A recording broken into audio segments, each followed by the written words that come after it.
l'un est de jeter un coup d'œil sur le fonctionnement de la justice. Nous recevons l'avocat général près la cour d'appel. Merci Monsieur Maïga de répondre donc à nos questions. Vous représentez ici le procureur général empêché. Un mot pour commencer, disons, du rôle donc du parquet général que vous représentez donc. C'est quoi? Veiller à ce que les intérêts de l'État soient préservés ou alors à ce que les intérêts du citoyen, quand même que vous poursuivez, soient respectés? Le parquet général doit veiller à la bonne application de la loi. Donc, quand il y a bonne application de la loi, les intérêts de tout le monde sont sauvegardés. On vous appelle le représentant du ministère public, ça veut dire que vous êtes le représentant de... Le représentant de la société. Il n'y a pas de dichotomie entre les intérêts de l'État et les intérêts du citoyen quand on sait quand même que le justiciable, c'est le citoyen. Bon, la loi sauvegarde les intérêts de tout le monde. Donc, en ce moment, il n'y a pas de... Quand la loi est bien appliquée, comme je l'ai dit, au risque de me répéter, les intérêts de tout le monde sont sauvegardés. Alors, quels sont les liens entre le service que vous représentez, donc le parquet général, et la hiérarchie? Le procureur général est sous la hiérarchie directe du ministre de la Justice. Comme on dit, l'une des caractéristiques principales du parquet, c'est la hiérarchie. Au sommet de la pyramide, vous avez le ministre de la Justice. Après vient le procureur général et les procureurs d'instance ensuite. Quand on parle un peu d'indépendance de la justice, cela ne vous concerne pas trop? Bon, la hiérarchie, ça n'entend pas beaucoup l'indépendance. L'indépendance, c'est dans l'application. L'application et dans l'exercice des fonctions judiciaires. Et à votre niveau, ça se manifeste comment? L'indépendance de la justice se manifeste par les actes qu'on pose, parce que nous, ce qui est important, c'est que les actes qu'on pose soient conformes à la loi et non à la volonté de quelqu'un. Vous ne recevez pas d'ordre de la hiérarchie? Les ordres que la loi prévoit, ce n'est pas dans tous les cas. Retour donc à la cour d'assises qui vient de boucler ses travaux. 70 affaires inscrites au rôle, si je ne m'abuse, 68 tranchées. De bons indicateurs pour vous? Des excellents indicateurs, on peut même dire. C'est au-delà de toute espérance parce qu'il a fallu de l'engagement et l'investissement. Il a fallu que tout le monde s'investisse au niveau de la Cour pour qu'il y ait un tel résultat. Parce qu'il faut se dire que la Cour, c'est beaucoup d'acteurs. D'abord les magistrats du siège, les magistrats du parquet, c'est les assesseurs, c'est le personnel d'appui, comme on dit, les greffiers, secrétaires de greffe, c'est la sécurité, les OPJ et tout le monde. Et comment est-ce que ça s'est passé? Est-ce qu'au finish, vous avez le sentiment que le droit a été dit dans toutes ces affaires? Ah, complètement. Complètement. Pour nous, le droit a été dit. Et cela a été constaté par nous et par d'autres personnes, par d'autres acteurs qui sont, par exemple, les avocats. Pour vous citer un exemple. Tout le monde est d'accord que le droit a été dit. Vous avez dit, vous aviez au rôle certaines affaires qui ont fait grand bruit, comme moi je citerai par exemple celle du Fonds mondial, une affaire de détournement de fonds qui concernait au moins 1 milliard de francs CFA, au finish des condamnations, mais beaucoup de relax. Comment comprendre ça? Oui, mais justement, les relax c'est prévu. C'est prévu par la loi, les acquittements dans ce cas. C'est quand on est en assise, quand c'est des affaires criminelles, on parle d'acquittement. Les acquittements, c'est dans l'ordre normal des choses. Et c'est ça, justement, l'application de la loi. Ce n'est pas parce que on a dit, ou bien qu'il ressort des arrêts de renvoi, ou bien des dossiers d'instruction, que tel ou tel montant important est reproché à telle personne, donc, que cette personne ne peut pas être acquittée si, à la suite des débats, il s'avère que sa responsabilité pénale ne peut pas être retenue. Et tel était le cas pour l'affaire du Fonds mondial? Ah, mais s'ils sont acquittés, c'est que c'est bien le cas. Donc finalement des personnes, on est en train de dire, qui ont été salies un peu, entre guillemets, pour rien? Salies pour rien, ça c'est les autres qui peuvent le dire. Nous, ce qui nous importe, c'est que on s'est acquitté de notre mission. C'est l'essentiel, c'est le plus important. Et dans de pareils cas, qu'est-ce qui est prévu pour ces personnes? Dans notre législation, rien n'est prévu. Bon, sauf peut-être s'ils saisissent la justice pour se faire dédommager, mais j'avoue que chez nous, À ma connaissance, rien n'est prévu. On a vu la cour d'assises prononcer aussi des peines de condamnation à mort, notamment. Il sert toujours à quelque chose de condamner des gens à mort au Mali quand on sait que ce n'est pas appliqué? La peine de mort, ça fait partie de notre législation, ça fait partie de l'arsenal juridique malien. On ne l'a pas supprimé. Et quand les conditions se présentent, c'est-à-dire que si l'affaire, au regard de la gravité, mérite la peine de mort, c'est le juge qui décide. Condamne à mort, tant que la peine de mort est dans notre législation. Mais vous devez veiller aussi, vous, à votre niveau, à l'application des peines, puisque ce n'est pas appliqué. Oui, mais justement, quand ces peines qui sont appliquées, c'est nous qui requérons l'application des peines. Moi, je vous dis que dans les deux cas de peine de mort, c'est personnellement moi qui suis monté et j'ai requis la peine de mort. C'est les cas de violence extrêmement grave. Pour vous citer un seul cas, c'est même un cas de parricide. Parricide, c'est ce qu'on appelle l'homicide du père, de la mère, de l'ascendant, d'un des ascendants. Et dans ce cas précis, c'est l'homicide de la mère. Et vous n'êtes pas frustré quelque part de requérir des peines qui ne seront pas appliquées? Oui, mais tant que c'est prévu par la loi, c'est notre rôle, on va le juger pleinement. Mais le débat sur l'application de la peine de mort au Mali, où est-ce qu'on en est? Le débat, ça continue. Les organisations chargées des droits de l'homme se battent, mais jusqu'à présent, parce qu'il faudrait que le législateur se détermine, c'est ça qui est important. Nous qui requérons la peine de mort, c'est notre mission de requérir la peine de mort. Mais ce n'est pas forcément qu'on est pour la peine de mort.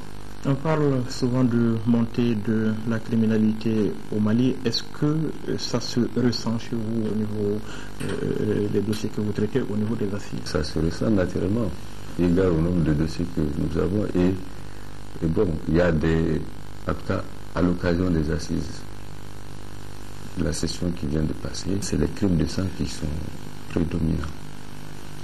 La violence, même les attentats à l'intégrité physique sont prédominants et puis suivis par les agressions sexuelles.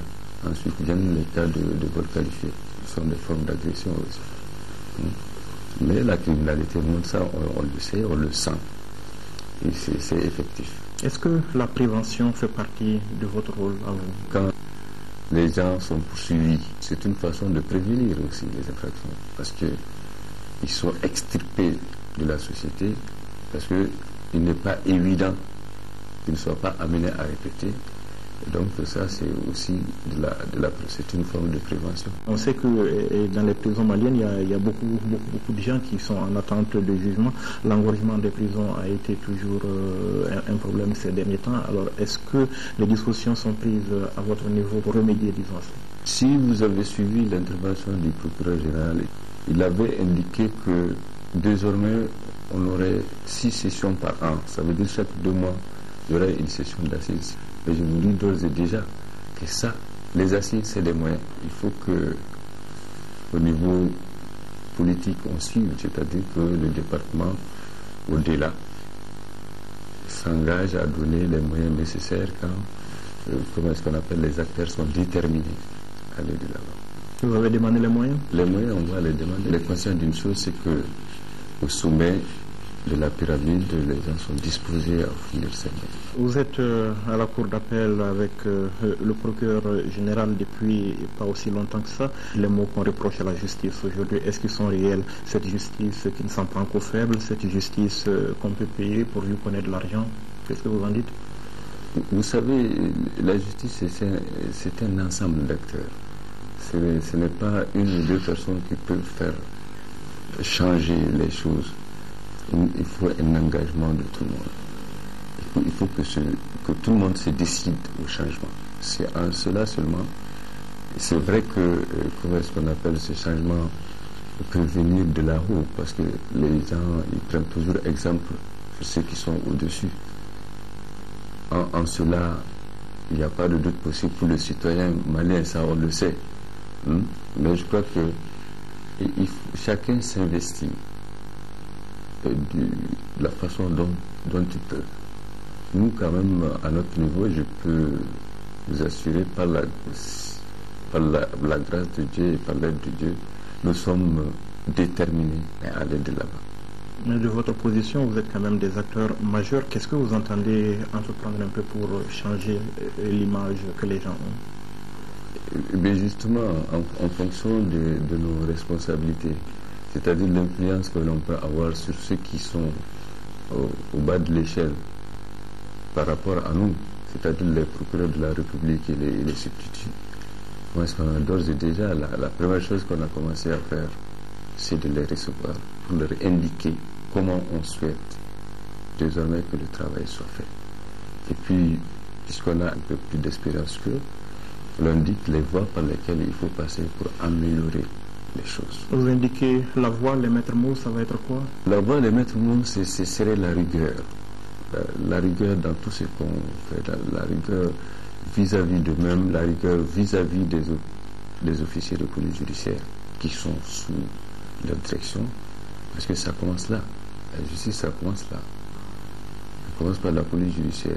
Et la police judiciaire, tant que le contrôle permanent et assidu du parquet n'est pas effectif, récurrent et permanent, ça ne pourra pas marcher. Quand on parle de justice, c'est depuis la police judiciaire que les gens commencent à se plaindre. Avant d'en arriver même aux juges. Ça ne veut pas dire que les juges sont plus corrects que les autres, non, pas du tout. Mais les juges, ils ont une mission. Les procureurs de la République et leurs substituts, ils ont une mission. Le contrôle de la police judiciaire pour que le travail se fasse correctement, que la loi soit respectée, que les arrestations arbitraires et les détentions illégales soient arrêtées, que les PV soient établis comme la loi le veut, qu'ils soient adressés au procureur qui se chargera de donner une suite et qui veillera à ce que, après les suites données, si des jugements doivent intervenir, que les jugements se fassent dans la célérité, de la plus grande célérité possible. Vous avez parlé de cette police judiciaire de laquelle on se plaint beaucoup et qui se plaint aussi généralement de la justice, disant que les grands criminels, nous les arrêtons et à la justice, ils sont libérés et le lendemain, on se retrouve à arrêter les mêmes gens. Un juge, comme dirait l'autre, après Dieu, c'est ta conscience. Quand on vous amène quelqu'un contre lequel il n'y a aucun élément, même si au niveau de la police, on estime que c'est un grand délinquant, quand il n'y a aucun élément, vous êtes obligé de le mettre dehors. Ça, c'est votre responsabilité de le mettre dehors. Bon, il peut arriver quand même qu'il y ait des situations inédites déjà de ce qu'ils expliquent, mais c'est pas ça. Parce que ils sont les premiers sur le terrain. Il faut réunir un ensemble d'éléments. Parce que, vous savez, à l'occasion des assises dont on vient de parler, il y a des situations qui ont été décrites. Et les situations ne concernent pas simplement les juges. Les situations concernent certes les juges, les magistrats instructeurs qui ne font pas un travail très très professionnel, mais la situation concerne aussi la police judiciaire. Parce qu'ils sont les premiers sur le terrain et ils doivent réunir un ensemble d'indices et des indices suffisants pour permettre aux juges d'aller dans le sens de la répression ou bien même de la détention. C'est ça le plus important. Donc le travail n'est pas souvent correctement fait de leur côté. De tous les côtés, il y a des failles, pas simplement du côté de la police judiciaire, du côté de la justice. Pour ceux qui ont participé aux assises, ils ont vu, par exemple, dans le fameux dossier dont vous parlez, le dossier du Fonds mondial, les avocats, ils n'ont pas fait du tout cadeau au magistrat qui a eu à instruire ça, il faut le dire très clairement, parce que c'était public et les gens le savent déjà. Au magistrat qui a eu tellement l'instruction était insuffisante. Mal faite. Insuffisante, je préfère. Insuffisante. Voilà. D'accord. Que ce soit ce dossier ou d'autres dossiers, on sait que les Maliens attendent beaucoup par rapport à la lutte contre la délinquance financière et la corruption. Quelles sont les actions que vous entendez entreprendre dans ce lieu?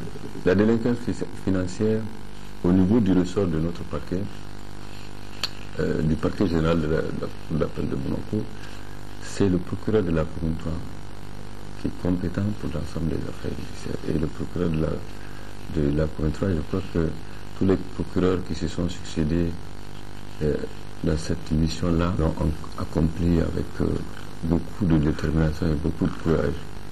Et ce n'est pas celui qui est là qui ne fera pas la même chose que les autres. Alors on peut être convaincu de ça.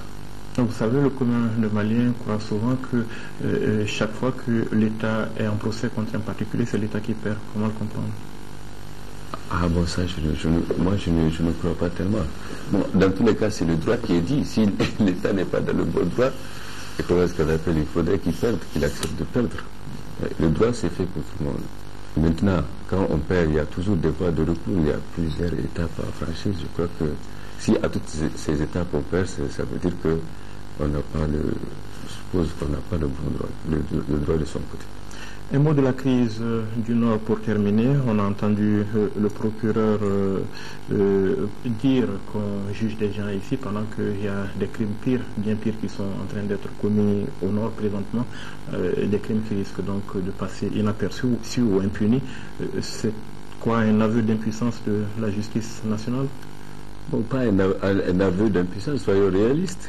Ces gestes-là, si c'était qu'on pouvait les avoir sous la main pour les juger, on le fera, mais déjà, comme on le sait, des dispositions ont été prises au niveau du département de la justice et un tribunal a été désigné pour s'occuper de ces affaires.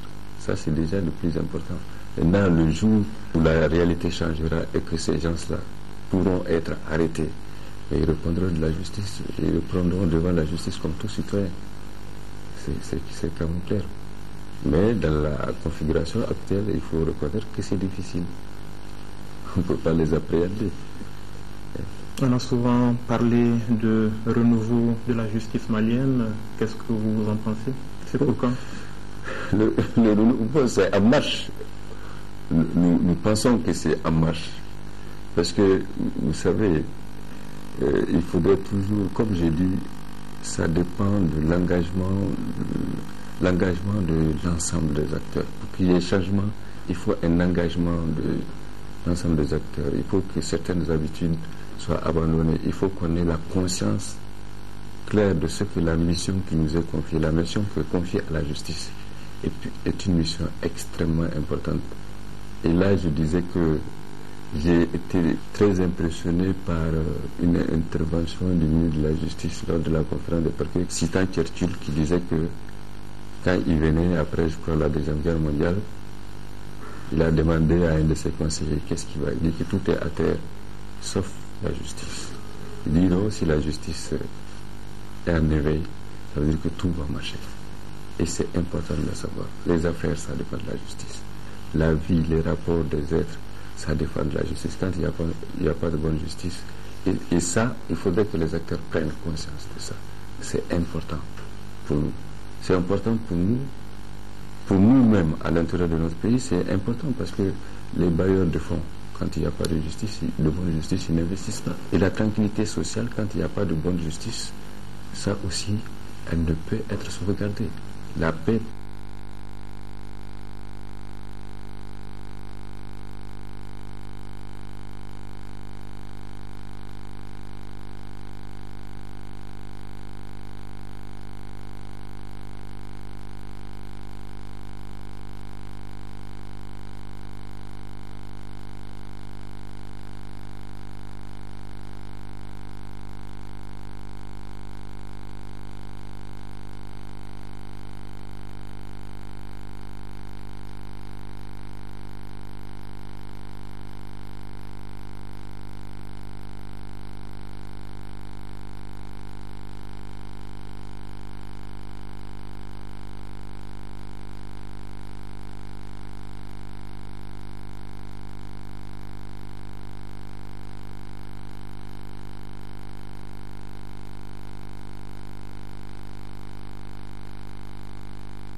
आपकी अंतरा gorge d'Antara est sèche, qu'est-ce que fait Antara? Réponds, Antara. Alors qu'est-ce qu'elle fait? Antara boit de l'eau.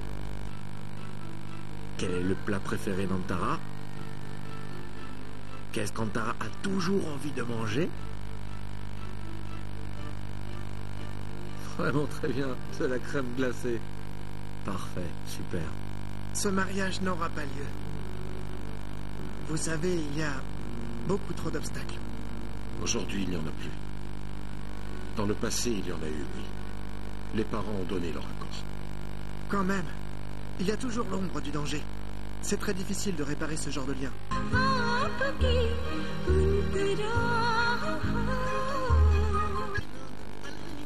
Ka daminɛ san 2013 o janvier kalo tile 19 na ka taa bila février kalo tile 10 la ORTM Mali télésoba a bɛna Coupe d'Afrique des Nations CAN 2013 a ndolaci kelen-kelen bɛɛ lajɛlen yira aw la directement Afrique du Sud. Diɲɛ magobatigiw kɛnyɛrɛye ani foroba aw minnu b'a fɛ aw ka baarakɛtaw ka se ka mankutu diɲɛ bɛɛ ka se k'a lakodɔn a ye ORTM dɛmɛ a ka nin baara in na a ka se ka sabati. I jango farafina ŋanaminɛŋanaw ndolaci fan fɛ olu bɛɛ lajɛlen bɛna ɲɔgɔn sɔrɔ a kɛnɛ kan. Mali, Zambie, Côte d'Ivoire, Ghana, Afrique du Sud o n'a ɲɔgɔnna wɛrɛw. Coupe d'Afrique des Nations CAN 2013 aw ka jabarani ka ORTM ko duman da don. N'aw bɛ kunnafoni wɛrɛ ɲini a ye weleli kɛ ORTM a ka service marketing la 20 21 07 37 76 53 93 92 walama 76 25 41 36.